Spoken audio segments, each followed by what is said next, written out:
But God remembered Noah and all the beasts and all the livestock that were with him in the ark. And God made a wind blow over the earth, and the waters subsided. The fountains of the deep and the windows of the heavens were closed. The rain from the heavens were restrained, and the waters receded from the earth continually. At the end of 150 days, the waters had abated. And in the 7th month, on the 17th day of the month, the ark came to rest on the mountains of Ararat. And the waters continued to abate until the 10th month. In the 10th month, on the first day of the month, the tops of the mountains were seen. At the end of 40 days, Noah opened the window of the ark that he had made and sent forth a raven. He went to and fro until the waters were dried up from the earth. Then he sent forth a dove from him to see if the waters had subsided from the face of the ground. But the dove found no place to set her foot, and she returned to him to the ark, for the waters were still on the face of the whole earth. So he put out his hand and took her and brought her into the ark with him. He waited another 7 days, and again he sent forth the dove out of the ark. And the dove came back to him in the evening, and behold, in her mouth was a freshly plucked olive leaf. So Noah knew that the waters had subsided from the earth.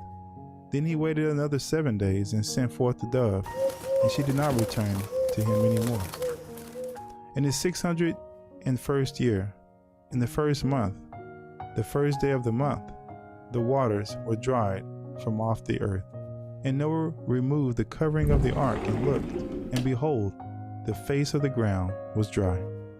In the 2nd month, on the 27th day of the month, the earth had dried out.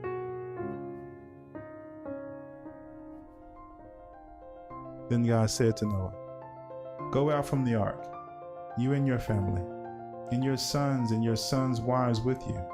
Bring out with you every living thing that is with you of all flesh, birds and animals, and every creeping thing that creeps on the earth, that they may swarm on the earth and be fruitful and multiply on the earth." So Noah went out, and his sons and his wife and his sons' wives with him. Every beast, every creeping thing, every bird, everything that moves on the earth went out by families from the ark. Then Noah built an altar to Yahweh, and took some of every clean animal and some of every clean bird, and offered burnt offerings on the altar. And when Yahweh smelled the pleasing aroma, Yahweh said in his heart, "I will never again curse the ground because of man. For the intention of man's heart is evil from his youth. Neither will I ever again strike down every living creature as I've done. While the earth remains, seed time and harvest, cold and heat, summer and winter, day and night shall not cease."